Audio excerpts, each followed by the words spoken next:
Hello, everybody. Good morning, good evening, because this is global. Here at UC Santa Cruz, it is right up in the morning. It's 8 o'clock in the morning. I know in other places that's not the case, but we're so happy to have this. My name is Jacob Chaudhry. I'm the Right Livelihood Center student chair here at UC Santa Cruz. And right now we have an international conference in 2026. And what was going on here is usually I like to explain to the audiences what is right livelihood because not everybody has been aware with right livelihood who comes in from all across the world into this new conference setting. And so right livelihood as a foundation started around 1979, 1980, where there was an idea to get more Nobel Peace Prizes within the realm of environmental justice, and social organization. And that was turned down by the committee at the time for the Nobel Peace Prize. So the alternative was let's create our own award, let's create our own space and our own network called the Right Livelihood Foundation. And that has been started since 1980. And since then, around 204 laureates or global change makers have been awarded with the award. And one of them we have with us today in the room. And so from there, they're spread out a lot of colleges around the world. One of those colleges being in North America, which is University of California, Santa Cruz, which has been designated as the Global Secretariat for Right Livelihood as a college. And so have the honor to host, organize, and manage the network within the community of colleges around the world. And here today, we have decided to promote and present a international conference, which is not the first, but definitely not also the last.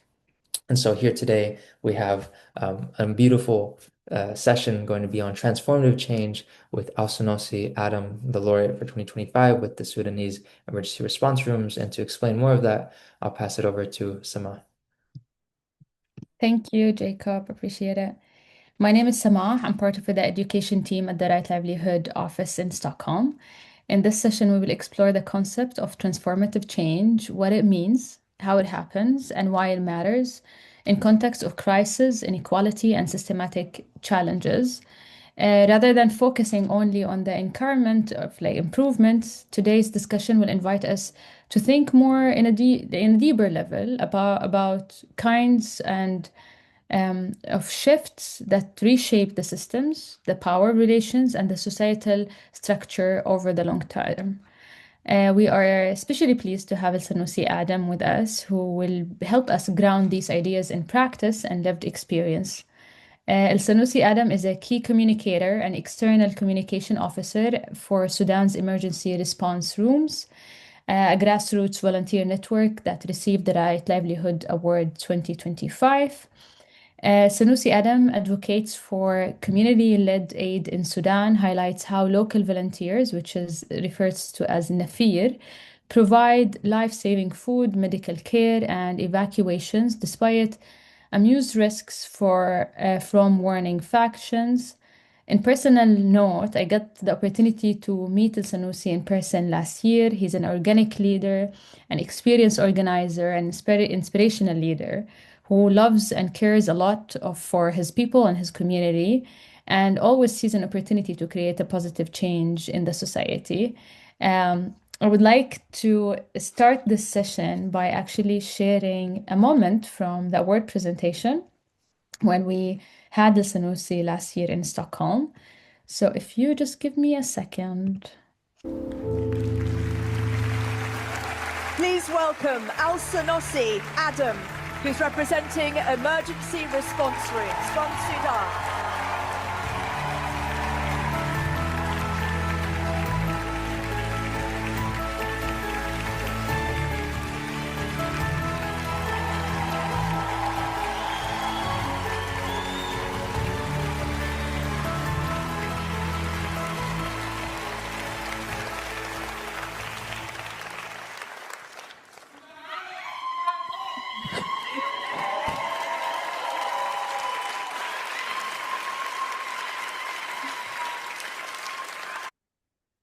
Great. That's a very special moment for me.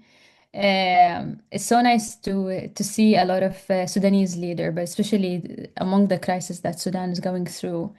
Sudan has been a first home to my parents when they fled the war in Eritrea to Sudan. And it means so much to all of us as African. And I'm so honored to have you with us in the space, Sanusi. And thank you for being generous and sharing your experience with us. So I pass the mic to you. Thank you so much, Samah, and thank you, Jacob, for the introduction. Thank you guys for being here. And yeah, there was, I think, it was a really great and wonderful times we had, accepting the award on behalf of the emergency response rooms of Sudan. So, as I promised earlier, that if the group is small, we will make it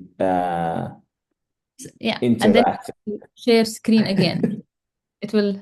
Oh, No, it's you sharing screen. I mean, like you just had to show the presentation oh, again. okay. Here. How about that? Is it can you see it? We can see it. Just if you click on slideshow, that's it. There you go. All right, thank you. Thank you so much. And since we're a small crowd here in the room, I think we can just make it interactive and we can just have our mics on and kind of come in and out of this. I mean, when you hear the term, transformative change, like what do you think of? What comes to your mind? Anything. Like, is it like it could be an event, it could be something you've seen before that you think this term, kind of represents, or maybe you have a definition for what do you think transformative change is. So let's shout them out. If you have anything. Overcoming trauma. Overcoming trauma. Wonderful. Yes. Yes, interesting. Collective overcoming of trauma. Yes. Um, anything? Shift in power. I Shift in power. Exactly. Right. Shift in power and redefining power. Right. Uh-huh. I yes, I have I'm thinking reimagining. Exactly. Reimagining. And that's, I think, that's the most important part of this, which is reimagining possibilities, reimagining and actually moving and trying to achieve these new possibilities. It's refers to deep change within structures, within systems, within institutions, within relationships in communities and societies.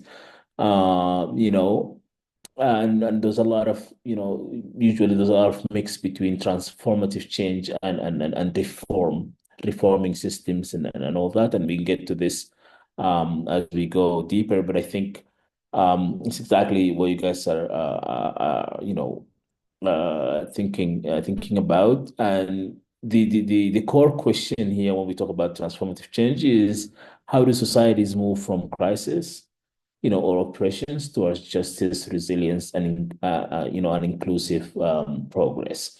And I think that's what we try to together today to kind of touch into, look into the theory of it, but also look into a practical example, which is the case of Sudan. And when I say the case of Sudan, I'm not just talking about the emergency response rooms. I'm talking about what came before that and led all these kind of different actions that have been collectively aggregated from the communities until it leads to what we call right now some sort of transformative change within Sudan. Note that we're not there yet because it takes really long time to get to a transformative change, but it's like we see this example as actually leading to that.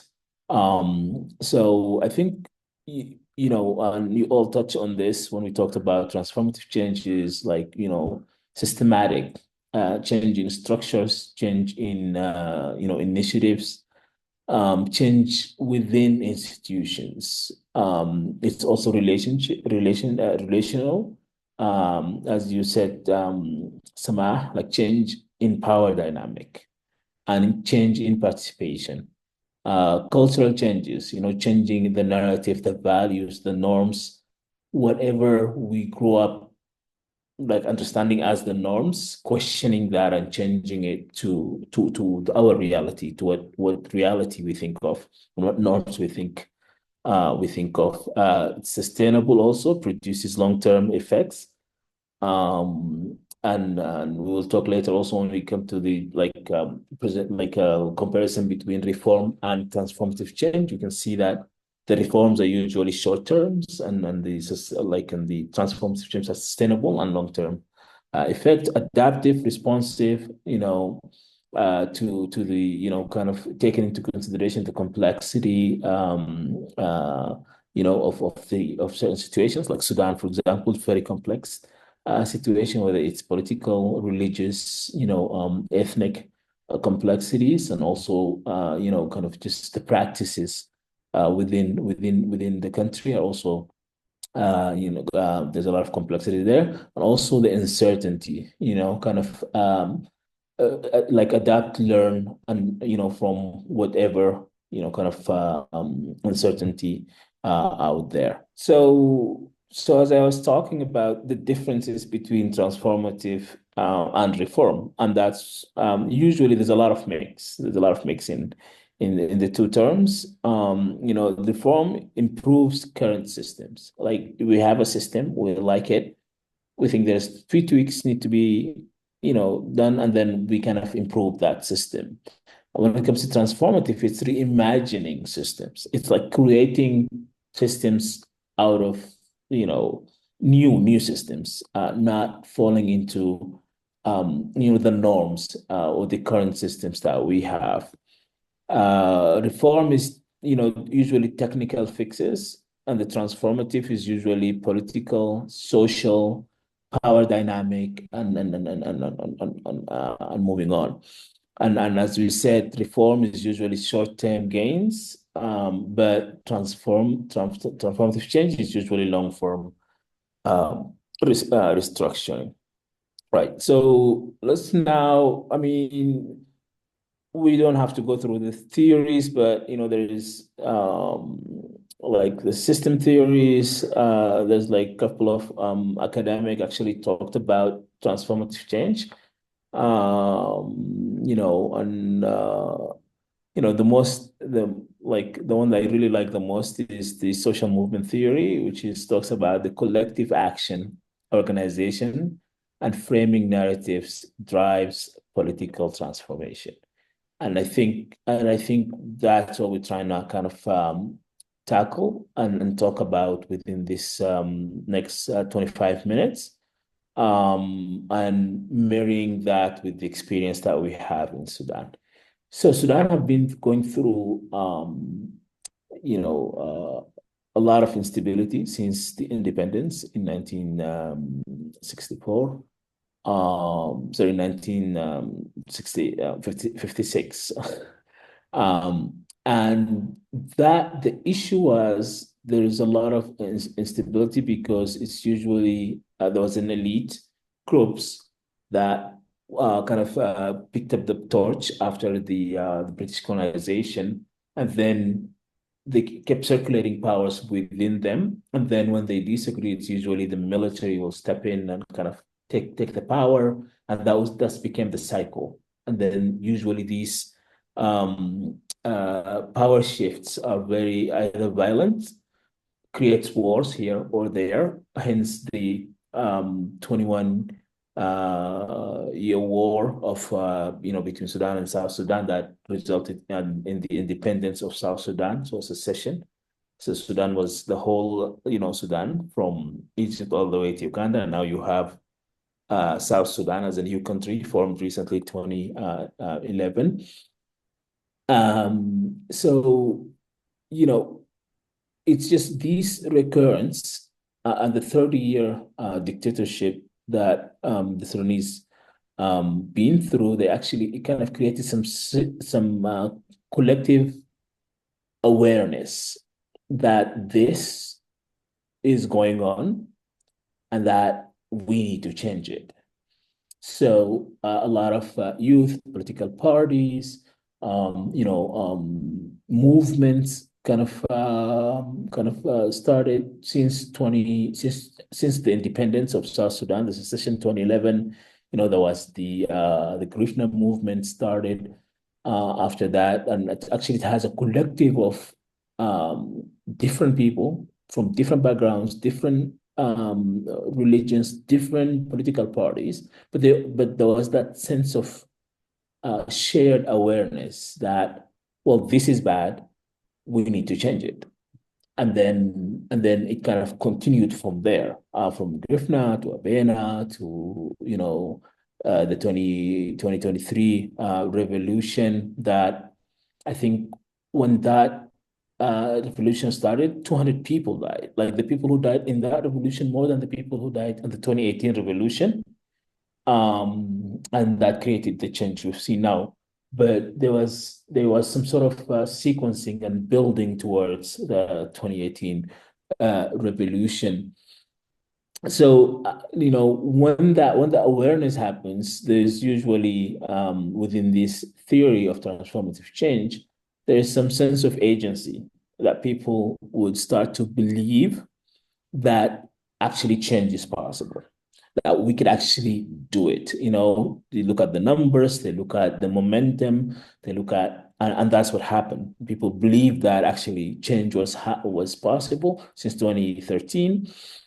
And then from that, you cannot just hope and imagine. You also need to do some actions. So the action emerges in Sudan in form of collective organizations, networks, movement, and institutions, and actually came and built up all the way to the Sudanese, the SPA, Sudanese Professional Association, that actually organized and led a lot of committees formed within states, within localities, that are actually calling for protests, going out, doing civil disobediences. So that collective action, that emerged as the third step, uh, and then like we're going on to the theory of transformative change. The step number 4 would be the vision, the credible, like, alternative future. What kind of Sudan do we want? And this doesn't have to be in a policy briefs, or it doesn't have to be in closed halls and meetings and workshops. This is usually happens within gatherings, like at tea places, within people playing soccer, people just hanging out in the evening, talking about, okay, like, what can we build? Like if we change this, what we, the reality that we have now, change it to what? So ideas, people start spitballing and bringing ideas and say, well, I mean, at least I would be happy if it looks like this, if it's built from the ground, if it's built on service rather than extractive kind of regime, if it's built on unity and solidarity, if it's built on acceptance of everybody, because also when it comes to the vision is usually kind of, it comes out of the reality people live. When you live in a place like Sudan, where you have tribalism, you have nepotism, you have corruptions, you have a lot of issues. So usually the imagination would be something positive of what the negative we live in right now we have. And I think, after we start talking about the vision and the future, I think the next step would be the leadership. You know, like, like how, like, what kind of leadership do you want? The kind of imagining that, and kind of leading the action into the ground. And then the most important thing for any change, you need resources, of course. Resources, it could be like capacity, it could also be funding, it could be skills, information, and all that. And then, and that in Sudan, that actually the stage that built that there was the civic labs that were created by a group of activists leading leading into the civic space, and they still are actually. And so the civic labs, the idea was that what they did was you rented spaces in neighborhoods or in localities, and you give these spaces to the people. They're like, hey, the people of this neighborhood, in a meeting, come, or maybe find people that like-minded, and then put them in charge of these places, and then they will start bringing people. And then the idea is that there is no curriculum to what you need to do. It's you guys figure out what do you need to do with this space. You have a big space, you have a theater in the space, you have a couple of rooms. You could have one room as a studio, you can have another as like a library. You could host women discussing women issues. You could host youth talking about youth agenda. You could actually have bring an academic discussing certain topics. And I remember, in one of these spaces when Queen Elizabeth passed away, uh, there was a lecture. There was people came, there was big gathering, and then somebody was talking about the history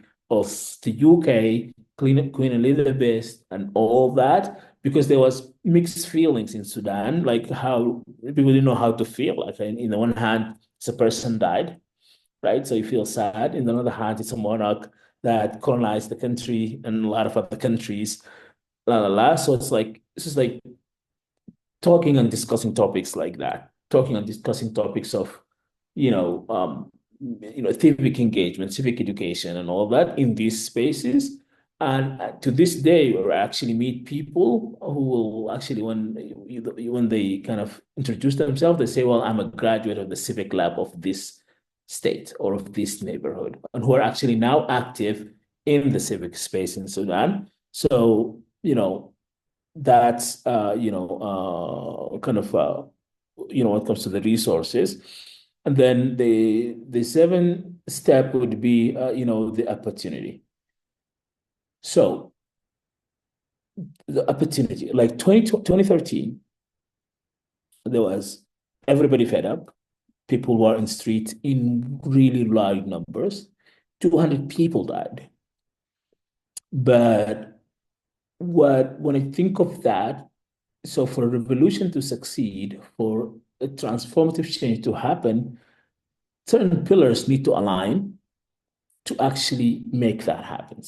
So the fact that people went out and the fact that 200 people died was not enough. If you flip that and look at 2019, 2018, which is when the regime fell, the number of people died were eight people, right? But the pillars aligned. There was so many different um, pillars, and I'm still studying this, and I would love to one day to kind of discuss this and why 20 people from the street died. It did not change the regime, but only 8 people died. It changed the regime. It's not about the 8 people or the 200 people. I think it's about other kind of key elements that actually add to that. It led to the change. And please, you can just if there's any question, any thought, just jump in, and I'll be happy to start. Okay, so and yeah, so let's talk about the stages. Again, we talked here about the conditions needed for transformation, for transformative change. Let's talk about the stages. I think the first one is,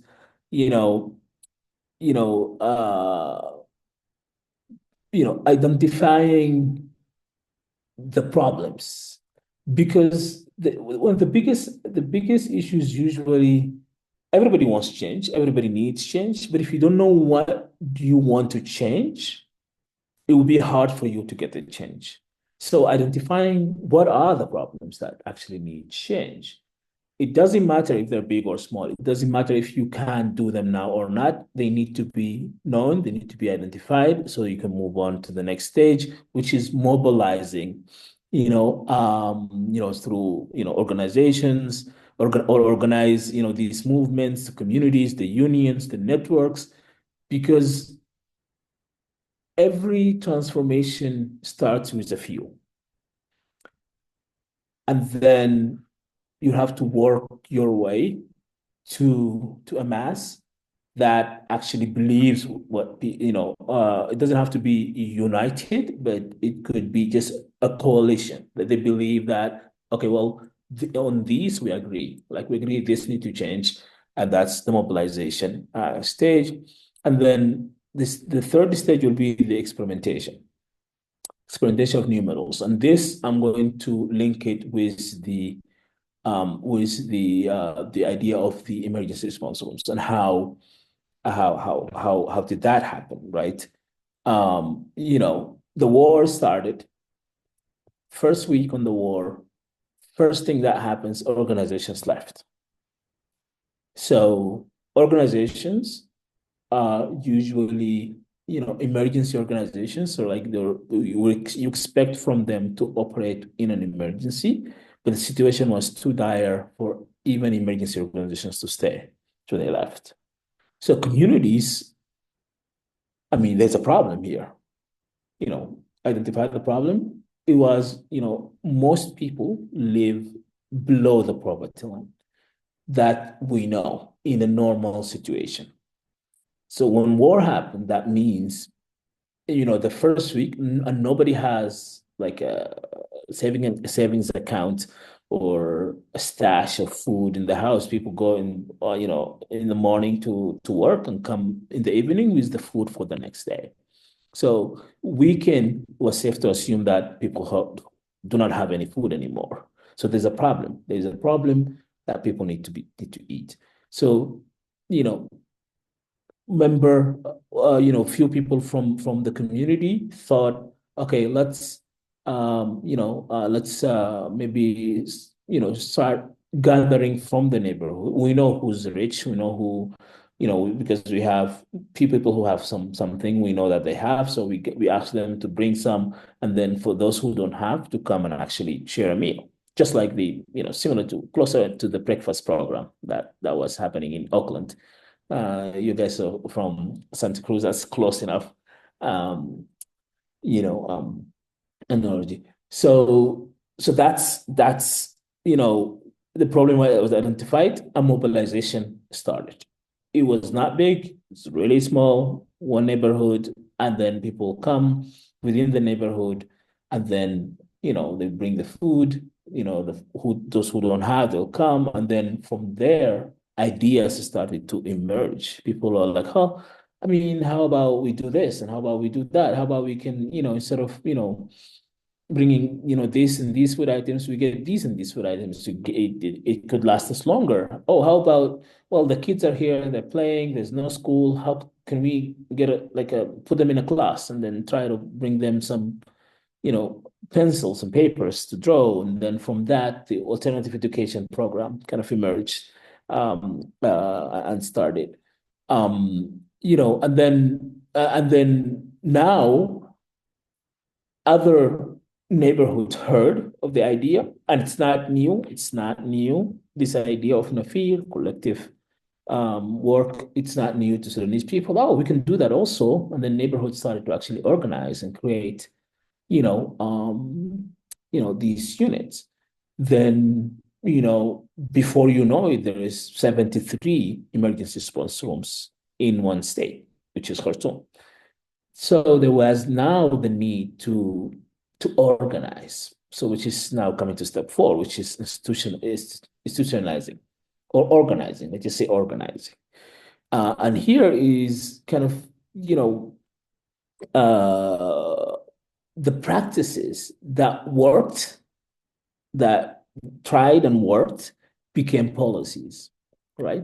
Those tried and did not work were just thrown away, lesson learned, take take the lesson and move on and try something else. So there was a lot of ideation. What if we do this? What if we, kind of separate,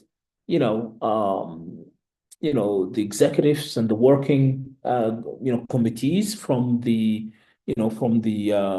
representatives. How can we choose the representatives? Are we going to elect them? Are we going to appoint them? And then, people elect.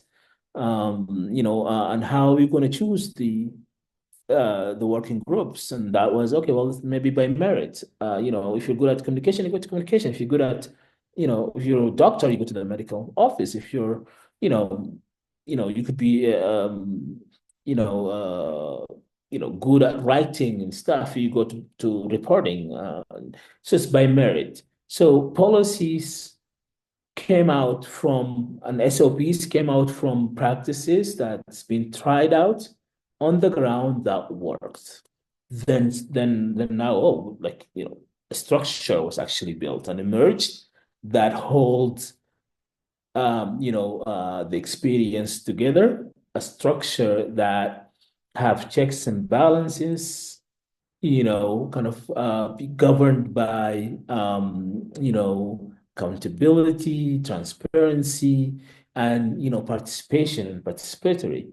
So then, the, the, the the fifth stage, which is where the arts is at right now, is kind of new, like kind of creating new culture or adopting stuff that worked somewhere else, and then maybe kind of or also extracting knowledge that worked for us, so that could be used in other places.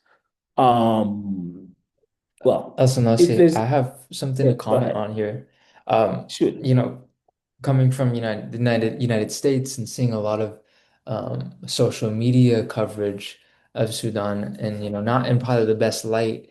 And so, like when you talk about like the stages of transformative change, I'm also like thinking of, and we can save this for the Q&A later because of timing, but how does like the external communities, that their perspectives, how does that play into transformative change and like creating these cultural norms or like institutionalization? That's actually a great question, and I have it as a question, and I have a comment on it. I'm gonna get to it at the end. I'm going to try to run really fast on the next 10 slides because of time. So like anything, change actually has a lot of barriers. And like any we've seen in a lot of places that usually there's positive things happen, but there's also barriers. And I think one of the biggest barriers to transformative change is the elites. The you know like because there is a status quo with power, and when you disrupt that and change it, those who are benefiting from that status quo will try to figure out a way to climb into the new change that you made and repeat the cycle. So it's going to be change, but 60%, maybe 40%, and then 60% would be the elites who will try to control, use, and abuse whatever change. Corruption, of course, it's one of the barriers. Violence, polarization, and because usually, sometimes the easiest thing to destroy any good structure is to create polarization within that structure, and to actually kind of what we call it, fishing in murky waters, create problems between this group and that group, and these people and the people, so that that polarization weakens the institutions, weakens the structure. And also one of the barriers is dependency on external backers and external actors, fear of uncertainty and lack of trust. And I think that's one of the biggest issues, especially I mean, when I talk about lack of trust, I don't talk about lack of trust from externals, but if you lose the trust of your communities, that would be one of the biggest barriers, and actually, the downfall from there is really fast. Um, so yeah, so we talked about the emergency response rooms as in general, and we're going to talk about as a civic innovation. We'll talk about the shift in service delivery. That's one of the major things that the emergency response rooms have managed to do. You know, service delivery, because in Sudan, we know governments, we know governance that is built on extraction from the people and not on service. So that shift, the emergency response rooms has been able to kind of present that. Build through, build the trust, through the volunteerism. So the trust I'm talking about here is a trust between the communities, among the communities, between these units and the people they're serving. Um, you know, and also use the horizontal structure, not a hierarchy. So we do not have a president, we do not have a director, we do not have a founder, we do not have, like any of the like the old hierarchy within the ERs, and then kind of relies solely on the local knowledge and mobilize that, because it's a treasure, and it's usually overcome. It's usually not kind of considered.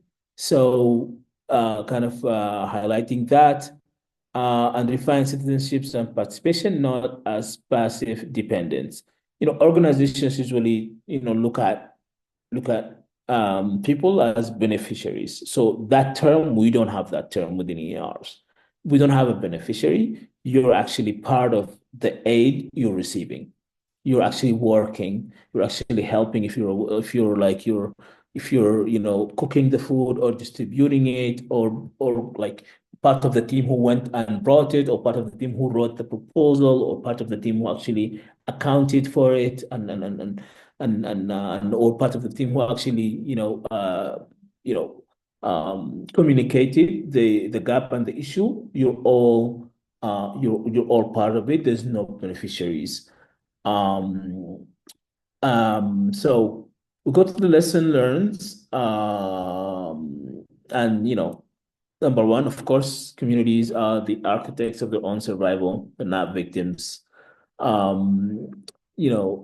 Crisis can accelerate innovation, which is something we've seen, because if there was no absence of crisis, usually people would not, there won't be a problem to solve. So the crisis actually created the problem that kind of the innovation happens in as a solution. And legitimacy comes from service, and not from extraction. These are the lessons we've learned. You know, and I think this is just me thinking, but like youth matter. Young people often drive adaptive change, and I think we've seen now all people um, matter, because it wasn't just youth. I mean, at the start it was youth, but right now it's everybody. And local knowledge, the most important thing is local knowledge is a strategic capital. These communities on the ground have a lot of ideas on how to solve a lot of problems. It's short-sighted to assume that we know the solutions as externals, or as outsiders, or as organizations. Talk to the people about the problem you're having, and they usually have a solution that cost effective, that actually solve the problem completely, if not, like 90%, if not completely. And actually, you will be fixing another problem. You won't be trying to fix the same problem again and again. Um, critical reflections here. I think these are the questions, and now we can talk. And I'll go back to your question again, Jacob. Is that how do externals see this? I mean, we really, so far, I think we appreciate the engagement we're getting from a lot of external organizations that are trying to help, trying to see how can they help.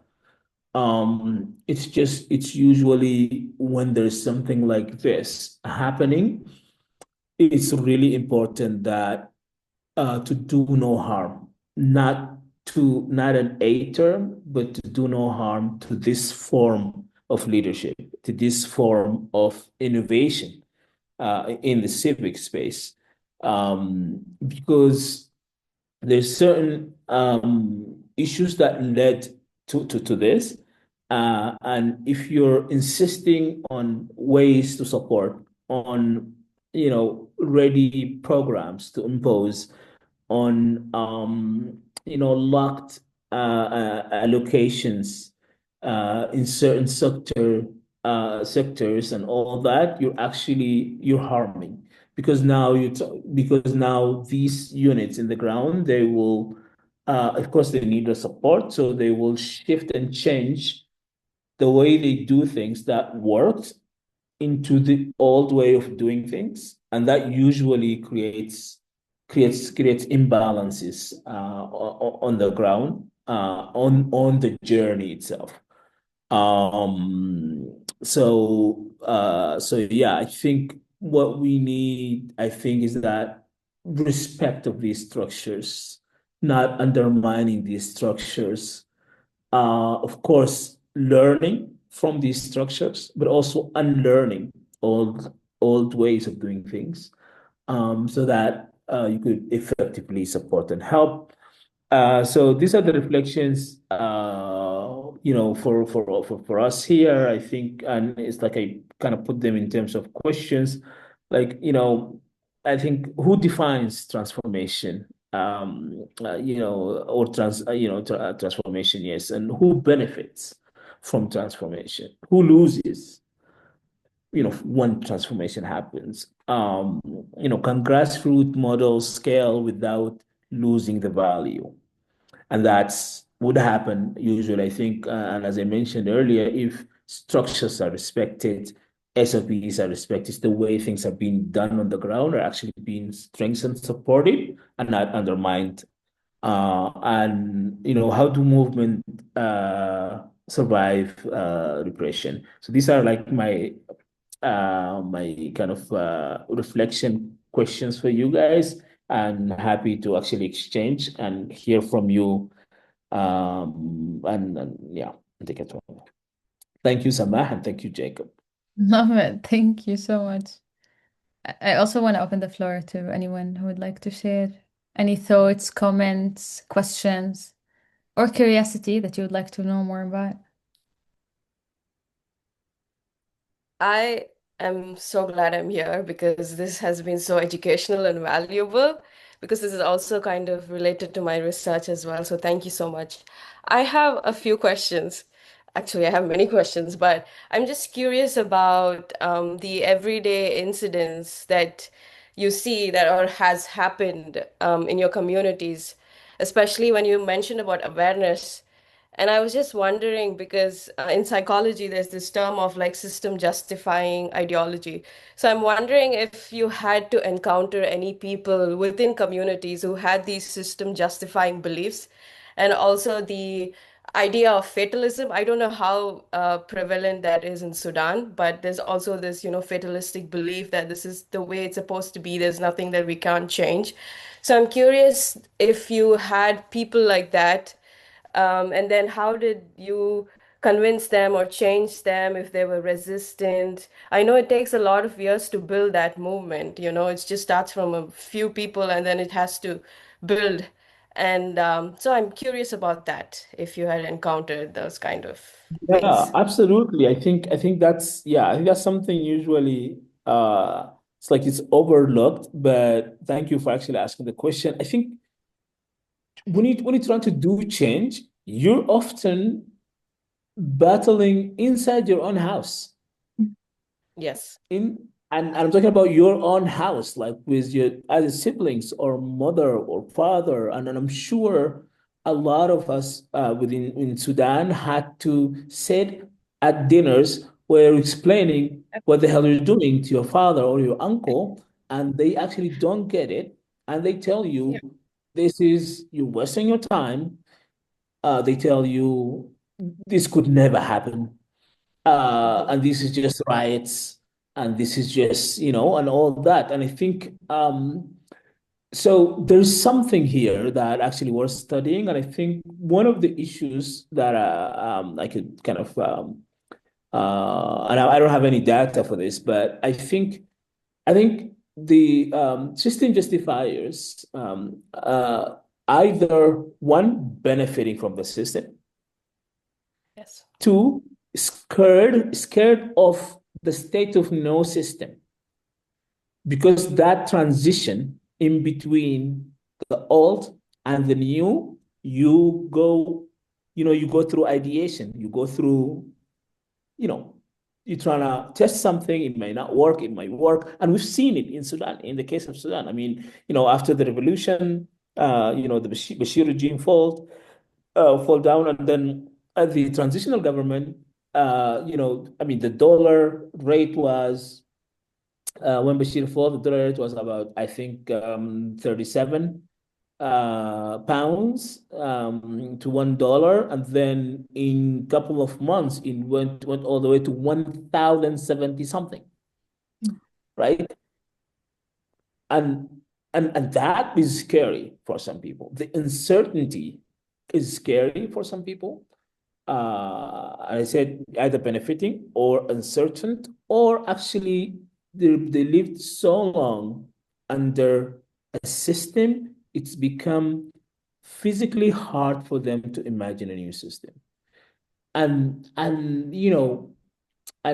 think the first step dealing with that, and I think with a lot of people, and I think a lot of people even to this day in Sudan, even like after the war and all that, I've encountered a lot of people who are saying, well, you know, it was better before, it was better during Bashir or something like that, like regretting the sequencing that led to what happened right now. And as I said earlier at the beginning of this presentation, that we're not there yet. It's still going to take time to get there, but I think just testing something, seeing the first early fruit of it, it actually gives people incentive to try harder to get to the full scale. But I think these people, the system defenders, they're always there, and it's a matter of kind of I don't think you would need to convince people in the first sitting, but it's a journey as well, like the same journey that you've been through to get to where you are. I think you also need to take people into that journey and to kind of accept that they have different expectation, different speed to get there. And I don't think usually it's your job to get every person you meet there. I think some people, I mean, it's just easy that they understand where you're coming from. That's enough. Like if you make that like that as base, at least, like, because the same way they're now defending and justifying the system, when they understand exactly where you're coming from, they could actually be agents to justify your thinking to others, or your system to others. But yeah, that's a really good question. I think yeah, we need to do more research on that. Anybody? Sija? Hi. And Um, hi. I'm really interested in healthcare, and I was really wondering like how you feel like transformative change was seen in the healthcare systems, and I really like the point of how I wrote it down. I liked how you talked about there's no beneficiaries in this, and I feel like especially like being in the US, I feel like a lot of the time there's like a saviorship mentality, and that people from the US or outside sources don't think that the people where the conflict is happening can have the ideas to take care of themselves or like have the resources and like the solutions. So I was wondering how you saw that in the healthcare system. Yeah. Right. So thank you, Sija. I knew you had something to, you had a good question, Juice. um, since we started until today, we're advocating for flexible funding so we can support health because there is no allocation for health. But I'm going to tell you how and why, and I'm going to tell you what we've done about that. Why there's no allocation for health? International organizations have a standard, right? A clinic has to be, um, a clinic, clean, everything is there, all the medicine, trained doctors, and all that, like a standard for to deliver medical aid. In Sudan, since the war started, apartments were turned into clinics. School classes were turned into clinics. Sometimes just under 3. People are there. There is, of course, in a community, there's doctors, there is pharmacists and all that. So the ERs, what we've done with that, many areas. The first thing we started was supporting existing hospitals and existing clinics with funding, medication, IV, just the necessary medication. And then at some point, these hospitals were actually getting hits themselves, whether like shelling or drones and all that. So any makeshift hospital or any makeshift clinic also gets supported. In some places, people went creatively as actually creating mobile clinics, clinics that actually you don't have to come to it. It comes to you. And they have, there's the doctors, there is, some medication. In my state, for example, in Sinar, we've bought all the pharmacies, right? And then we had doctors who'll see you right through the subscription for free, and you get to the pharmacy and get the medicine for free. And this is actually it continued for a really long time, and just stuff like that. So it's like there is a lot of ideas from the ground onto how to do. I mean, right now, they're actually doing public health. They're doing like awareness on measles in multiple states. And now the women ERs are also stepping in. Like we have women ERs, and these are actually dealing with kind of home medicine, kind of the kind of either trainings or actually actual seeing people and treating them. We've built in places that did not have clinics before, but had a lot of people moved in there. We actually built clinics. And we are talking to big organizations like MSF to actually, move in, populate these clinics, and help people. So yeah, so there's a lot of ideas. There's a limit to what you could do with the funding we have. But provided more funding, there is no short of creativity in how to deal with this crisis, which is the health crisis. We dealt with cholera outbreaks for 3 years, every fall season. We dealt with dengue fever continuously since the war started. We've dealt with so many other waterborne and outbreaks happened in many areas, and we could have done even better provided that we have the resources we need and the support to do so.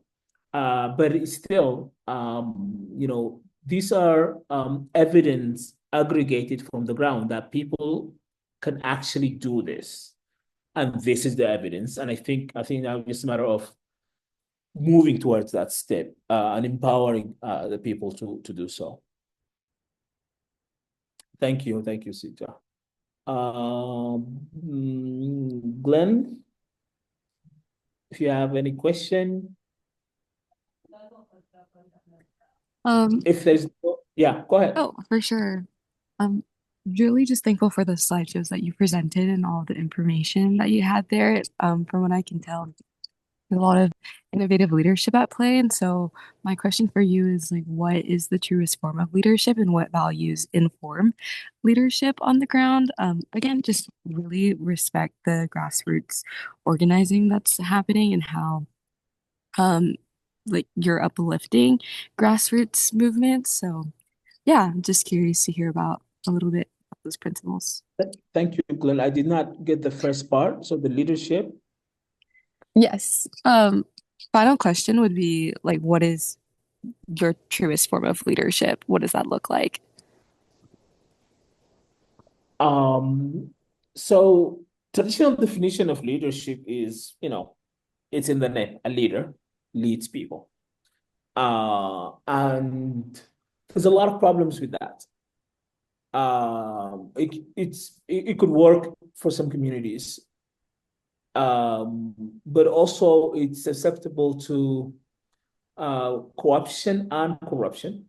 Mm, Uh, it's also susceptible to undermining the collective, the cognitive of everybody, and, mm, and how they can actually weigh in and have also great ideas better than your own. So the leadership we have within the ERs is the system that's been created by the people. That's the leadership. mm, So decentralized units that work collectively, everything there's a meeting to do it.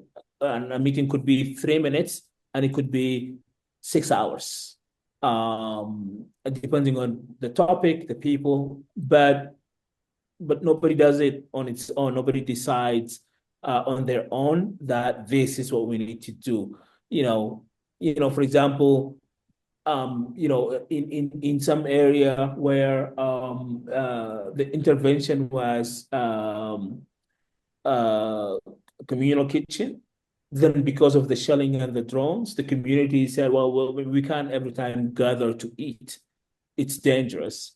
So mm, they changed, the community changed that to food baskets. So every household gets like a share of food items that could sustain them for 2 weeks or 3 weeks. So now people don't need to come and gather and become targets.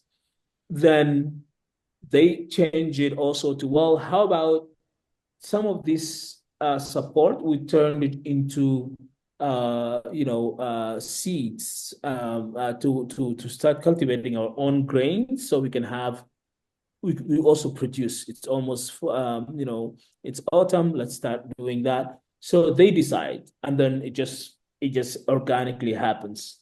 So that you make sure that at least the participation is real, mm, that it's the ground, the community that decides, and not selected few. The selected few could be helping, writing, documenting, helping implementation, but the decision making is usually put into the ground. It's that same idea of a council that you have, of a city council or a mm, state council, that mm, but usually get co-opted when you have a head of the city council.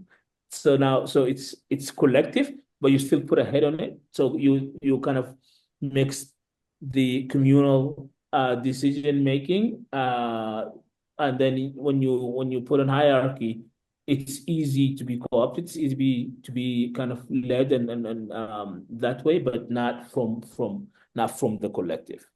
I'm not sure if I answered the question, but I think that's how we look at it and that's how we see it. Community decide, community implement, community makes the decision on what kind of help they need. yeah, for sure. Thank you so much. Sounds like collective decision-making power and just learning what Yeah, forms for sure. thank Thank you. you. Thank you so much. And again, as just another disclaimer, the lecture is about transformative change in Sudan. We have, we've been through half of these steps. There is a long way to go, Mm, but I think it's a long journey. It needs a lot of patience. it needs a lot of belief, reimagination, and belief on the dream. And also, a lot of ideas, a lot of heads, a lot of testing, and then, not falling into systems that already existed, but actually building new systems that comes out from ideas and initiatives tested on the ground. And then what works turns into policy. What didn't work, we learn the lesson and we move on.